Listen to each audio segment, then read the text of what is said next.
પણ માણસ વિશ્વાસ કરતો નથી, માણસને વિશ્વાસ પડતો નથી. આ મારી માતા હશે, સારું દુનિયામાં ફરી લો, જાણી લો ને સમજી લો.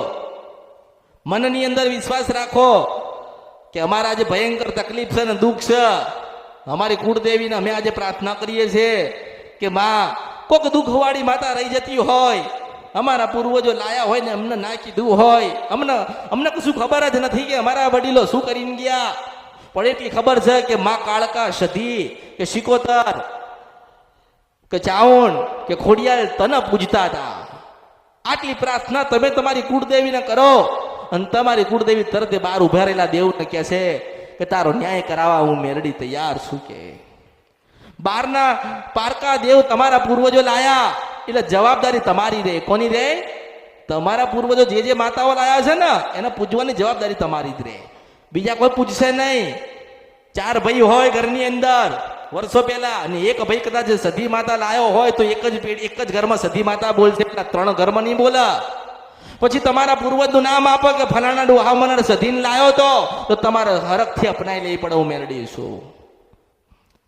જો હામું પડશો, વિરોધ કરશો, પારખા લેવા જશો તો વધારે દુઃખી થશો. માને એટલી પ્રાર્થના કરવાની કે માં તું કોણ છે, કેવી છે, કોઈને ખબર નથી, પણ માં અમે તારા, તું અમારી છો. એવા શબ્દો બોલો, એવા શબ્દો કે શબ્દ તમારા એવા નીકળવા જોઈએ કે માં રોતી રોતી રાજી થાય ને. માને એવું કહીએ આપણે કે હે માં મેલડી, આ જૂનું બધું ભૂલી જા અને નવો તારા દીકરાઓને પાસે નવો એકડો ઘૂંટાય, અમે તારા, તું અમારી છો. મારા પૂર્વજો, મારા વડીલોના પૂર્વજ જે કરીને ગયા હોય, પણ જો તને કદાચ 2 અગરબત્તીનો ધૂપ આલ્યો હોય, સુખડી કે શ્રીફળ આલ્યું હોય કે શ્રીફળ તને આપ્યું હોય, તું રાજી થયું હોય ને મારા પૂર્વજ તને લાયા હોય તો કંઈક દર્શન આપજે.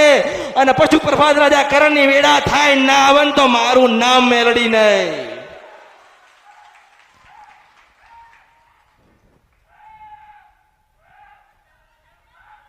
બધી મેલડી એક નથી, બધી મેલડી એક નથી.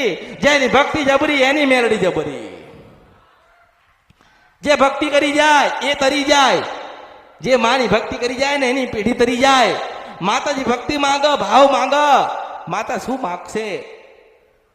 તમને દુઃખ પડ્યું આજ તમે મને કહેવા આયા ને, તમને દુઃખ પડ્યું તમે મને કહેવા આયા ને. તમારી ખોડિયાલ, કાળકા, સધી, શિકોતર કે તમારા પૂર્વજોનો દુઃખ છે કોને કહેવા જશે? એને અમરતી મેલડીને કીધું છે ને હું માતા કહું છું, મને ઓળખો ને તો ઓળખાય.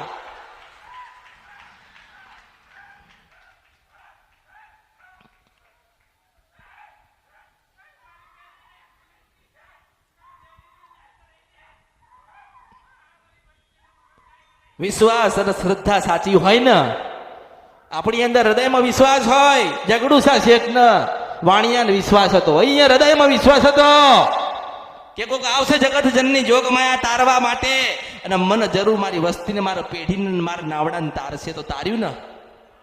કેમ તાર્યું? વિશ્વાસ, શ્રદ્ધા હતી આપણને એવી પડતી.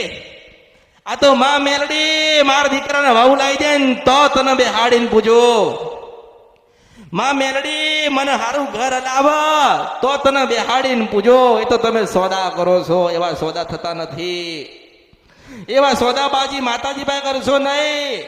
માને એવું કહો કે માં મારા પૂર્વજો જે ગુનાહ કરીને ગયા, જે ભૂલો કરીને ગયા એને ક્ષમા કરમાં અને આજીવન તારી ભક્તિ કરીએ, તારા કીધે રહીએ, તારા ચરણ શરણમાં રહીએ. ભગવતી એવા આશીર્વાદ આલજે તો તમને સુખી કરે, સુખી કરે, સુખી કરે, સુખી કરે, સુખી કરે ને સુખી કરે. દુખીએ તમે તમારી જાતે થયા છો ને સુખીએ તમે જાતે થઈ શકો છો. રીત જુદી છે, રીત જુદી, રીત ખાલી જુદી છે. માતાજી નહીં કે, માતાજી કેવા નહીં આવે કે મને દીવોલ કેવા આવે. માતાજી ના કે મને બેહાડજો, માતાજી ના કે મને સુખડીને શ્રીફળ આલ્યો. આપણે માતાજીને કહીએ, આપણા ઘરે કોઈક મહેમાન આવો છો તો કેવું કહીએ છે?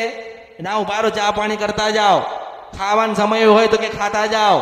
આવું તમે તમારા મહેમાનને કોણ તો પેલી મેલડીને દુઃખ લાગે. અરે હું 100 વર્ષથી ઊભી છું, આ વસ્તી મને લાપસી ને સુખડી ખવડાવે કોઈ દાડો બોલાવતા નથી. તમારા અવતારમાં ખોટ પડ્યો, એને દુઃખ લાગે, એને વેદના થાય.